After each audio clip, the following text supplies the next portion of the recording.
બારડોલી નગરપાલિકામાં ભાજપનું સત્તાવાર રીતે શાસન શરૂ થયું છે।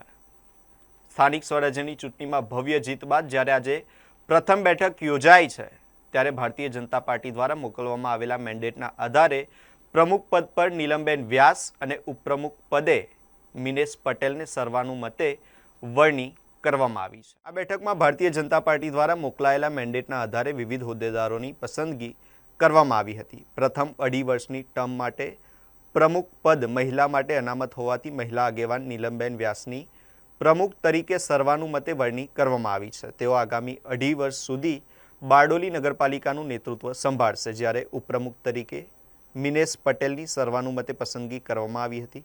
પ્રમુખ અને ઉપપ્રમુખની સત્તાવાર ચૂંટણી પ્રક્રિયા સ્થાનિક પ્રાંત અધિકારીની અધ્યક્ષતામાં પૂર્ણ કરવામાં આવી હતી। આ ઉપરાંત પાલિકાના સુચારુ વહીવટ માટે અન્ય મહત્વના હોદ્દેદારોની પણ નિમણૂક કરવામાં આવી છે। નવી બોડી રચાતા જ પાલિકા પરિસરમાં કાર્યકરો અને સમર્થકોમાં ખુશીની લાગણી જોવા મળી હતી। નવનિયુક્ત પ્રમુખ નીલમબેન વ્યાસ અને ઉપપ્રમુખ મિનેશ પટેલે પક્ષના મોવડી મંડળનો આભાર વ્યક્ત કર્યો હતો અને શહેરના વિકાસ કાર્યોને વધુ ગતિ આપવાનો સંકલ્પ પણ વ્યક્ત કર્યો છે। સ્થાનિક સ્વરાજની ચૂંટણી બાદ 36માંથી 32 બેઠક પર વિજય મેળવ્યા બાદ આજ રોજ સામાન્ય સભાની સંકલનમાં પ્રાંત મેડમ જિજ્ઞાબેન પરમાર દ્વારા ચૂંટણી પ્રક્રિયા પૂર્ણ કરવામાં આવી। તેમાં પ્રમુખ પદે નીલમબેન વ્યાસ અને ઉપપ્રમુખ પદે